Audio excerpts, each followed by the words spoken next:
Cop on trial points gun at black lawyer. For finding truth, what happens next? Shocks everyone.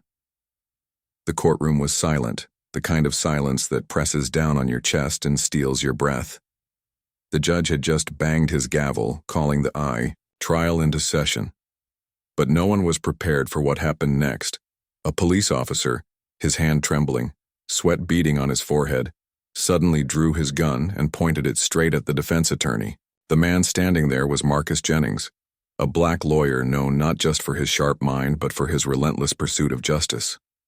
Can you imagine how he must have felt? The barrel of a gun inches from him, in a room filled with people who had been waiting for answers. Marcus had spent years fighting in courtrooms just like this one, navigating a system that was often stacked against people who looked like him. Today was different. This case was about exposing a truth that some powerful people wanted buried. The accused?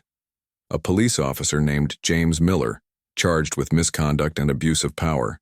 The stakes were high, but Marcus believed that justice could prevail.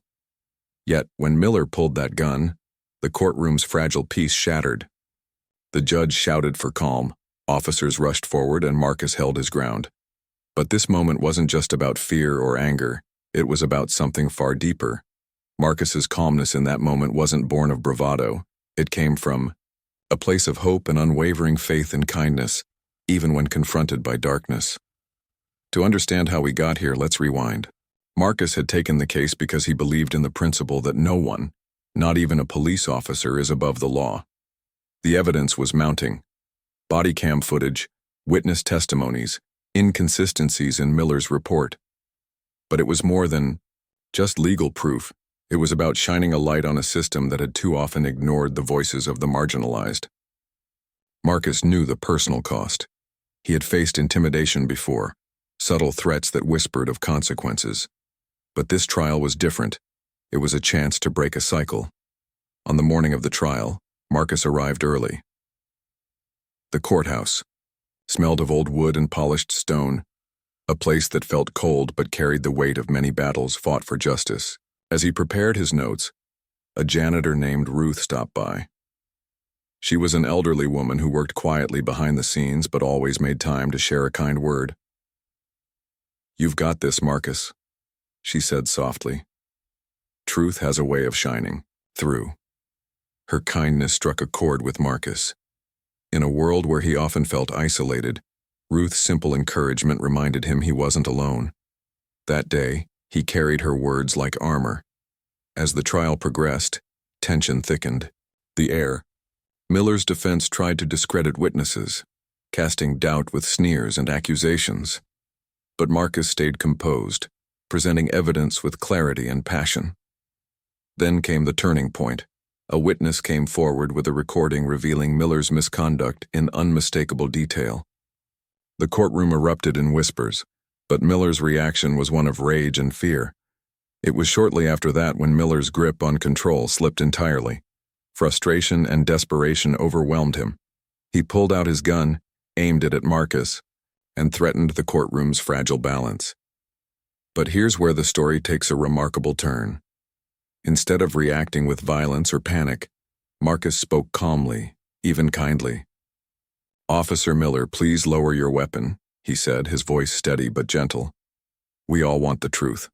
Let's find it together." The room held its breath.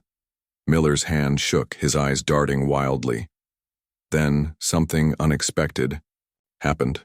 Ruth, the janitor, quietly approached from the side. She didn't yell or panic. Instead, she reached out her hand to Miller and said, "It's not too late. You can still do the right thing." Her kindness pierced the tension like a beam of light. Miller's hand wavered, his breathing slowed, and slowly he lowered the gun. The officers stepped forward to disarm him without resistance. That moment was transformative. The courtroom felt lighter, as if hope had been restored. Miller later testified honestly about his actions, leading to accountability and a step toward healing in the community. Marcus's story is a testament to the power of kindness and hope in the face of fear. It shows us that even when confronted with aggression and injustice, compassion can disarm hostility and open doors to truth.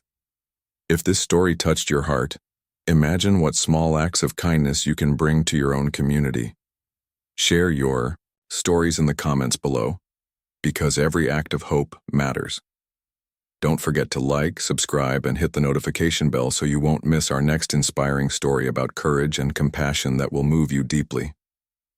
Thank you for watching, and remember, kindness is the quiet force that changes the world.